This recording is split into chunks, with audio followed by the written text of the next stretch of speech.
Les jeux de société, c'est ça. Ça permet d'apprendre à lire une règle, c'est de la lecture, comprendre, expliquer aux autres, on est dans l'oral. Tout ça entre dans les programmes de l'école, donc ça fonctionne très bien. On peut vraiment passer par le jeu pour apprendre, que ce soit le français, les mathématiques également. Bonjour, je m'appelle Yannick Chabas, je suis professeur des écoles, mais aussi auteur de jeux depuis peu, avec un jeu pour l'instant édité, et j'espère bien en signer d'autres. J'ai réussi à faire éditer Kilim il y a maintenant 3 ans, et c'est un jeu dans lequel on est des tisserands.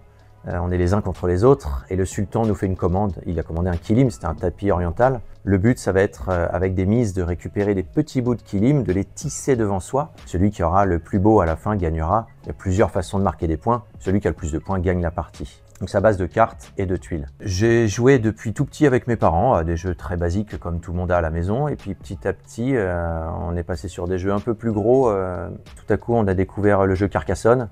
Ça fait maintenant presque 20 ans. Et à partir de ce jeu, les autres, ça s'est enchaîné. Et on en prend un par-ci, un par-là. Et puis après, j'ai découvert les festivals. Je dis tiens, ça existe, les festivals de jeux. Et puis le fait d'arriver au festival, on repart avec 2, 3, 4, 5, 10 boîtes sous le bras. Et puis c'est l'escalade. Et puis je me dis pourquoi pas faire mes propres jeux. Et tout ça, ça s'est enchaîné à une vitesse incroyable. Les jeux que je fais, ça doit être avant tout des jeux qui vont me plaire, auxquels j'ai envie de jouer. Et ensuite, moi je suis plutôt type familial, ce qui va me permettre justement de jouer avec mes enfants et de voir un peu ce que ça donne.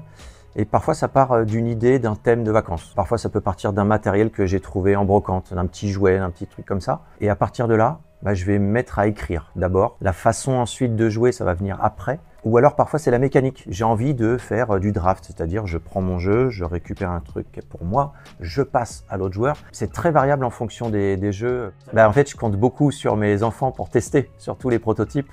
Ça aide énormément parce que les enfants sont très francs, très vrais.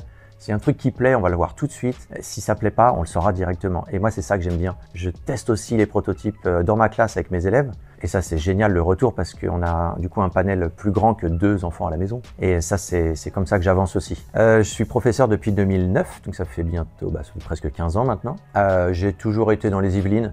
Et ça me plaît beaucoup et je suis sur Elancourt en ce moment dans une école avec du numérique. Et donc on développe aussi pas mal de petits jeux aussi en numérique. J'aime bien tout ce qui est ludique.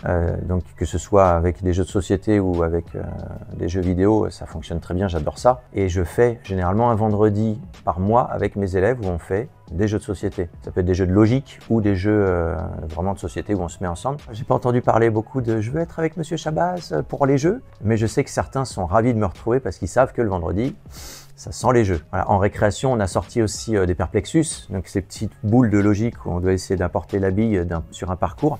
Ça marche très bien aussi et ils sont demandeurs, vraiment.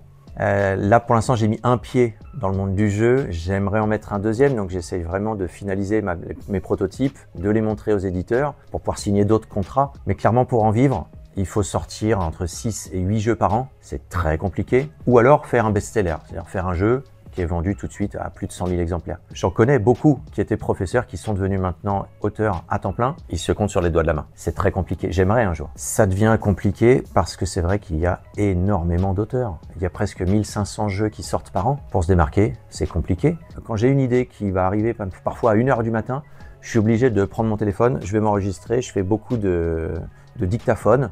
J'enregistre une petite idée par-ci, une petite idée par-là. Plus tard, je réécoute, je supprime, ou je réécris dans mon petit carnet. J'ai plein de carnets remplis de notes. Et au final, pour l'instant, un seul n'est sorti. Donc, il faut parfois que je me reconcentre sur un projet, de me dire, allez, on le prend de A à Z, on y va. Il faut compter parfois 1 an et demi avant que, entre l'idée qui a émergé et le jeu en prototype fini, soit fini.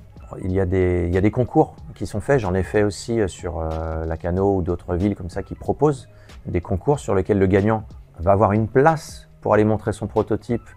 Et ça va faire à peu près 20 personnes seulement à Cannes qui sont du coup avec une visibilité supérieure aux autres. Mais sur ces 20 personnes, ça se trouve, 2 ou 3 auront un contrat. Mais c'est vrai que le fait d'avoir sorti un jeu, ça aide. Beaucoup demandent, vous avez sorti un jeu? Oui, on a une porte d'entrée. Ça va m'aider pour la suite, c'est sûr. J'ai signé déjà 2 contrats pour d'autres projets. Ça prend parfois beaucoup de temps, 2, 3, parfois même plus que 4 ans. Voilà, je ne peux pas parler de tout, mais oui, il y a des choses en bonne voie.